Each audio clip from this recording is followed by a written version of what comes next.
Hey guys, welcome to digitalartthatrocks.com. This is Brian Rodgers Jr. Today I'm going to go over a quick little tutorial. I had a question from a guy named Nitesh, and I apologize if I'm saying your name wrong. He contacted me on Google Plus and just had a question, basically wanted to know in Photoshop how you would take something that was white and convert it to black. So in this example here, we've got a teacher with a white shirt, and we're actually going to change this to black and make it look believable.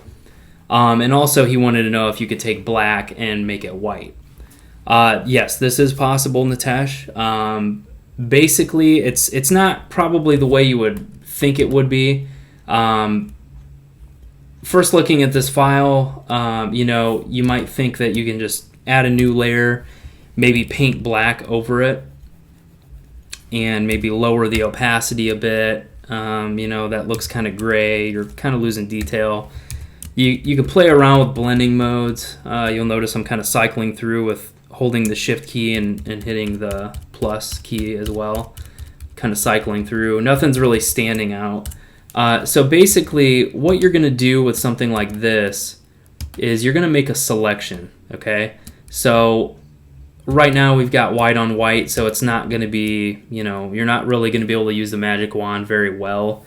I actually just went through and used the pen tool and created a path a little earlier, so I'm going to go ahead and just show you that here. I'm in the paths panel right now, and I just named the path shirt. I did a real quick job, so it's not perfect or anything, but this kind of illustrates my point here. What I'm going to do first is I'm going to load this selection, and I'm going to hold the command key and just click on that path. It's going to load the selection there. And what I'm going to do is I'm actually going to click on the curves adjustment layer. And it's going to bring up this little dialog here, and basically this is going to give us control over how this white ends up looking. So on the left-hand side, you got your shadows, and on the right, you've got your highlights. So really, it's just a matter of where you drag this that's going to make all the difference. So first, what we're going to do is we're actually going to take the whites up here. We're going to drag these all the way down to about that bottom corner of the curves panel here. So notice it's a little bit muddy. It's looking black now, but it's a little muddy. So what I'm going to do is I'm going to take the shadows, I'm actually going to drag them over to the right in the curves adjustment, and you'll notice that it starts darkening the darks, which is exactly what you want. Now if you go too far, it's not going to look good. So again, it's just kind of one of those things where you got to kind of look at it and make a visual decision, not so much on numbers.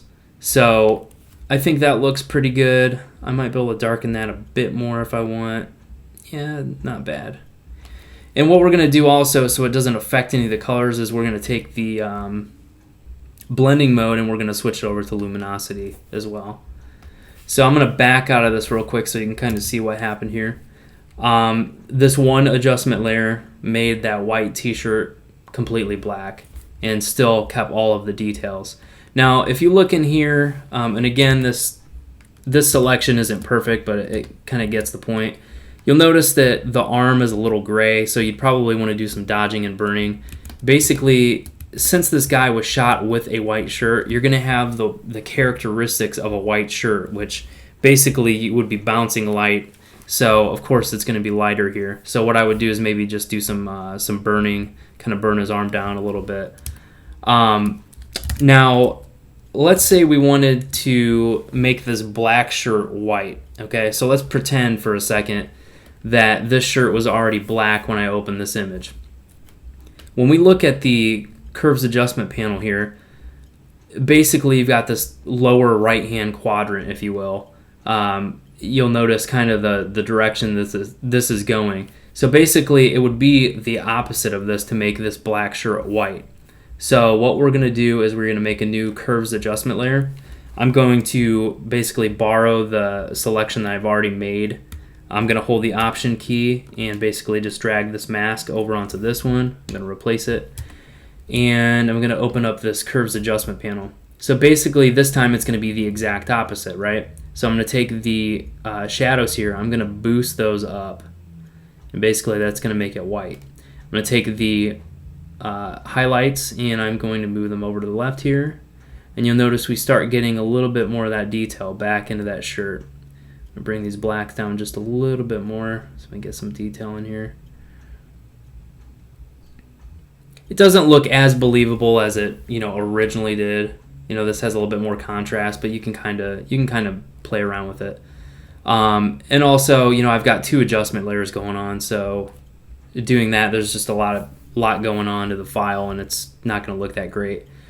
So let me also say that, when you're doing this kind of conversion, it's going to depend also on the file that you're working with. If you're working with a low-res file, it's not going to look so great. You want to have as much color information as possible. I'd recommend, starting with a file that's in the ProPhoto RGB color space because that has the widest color gamma.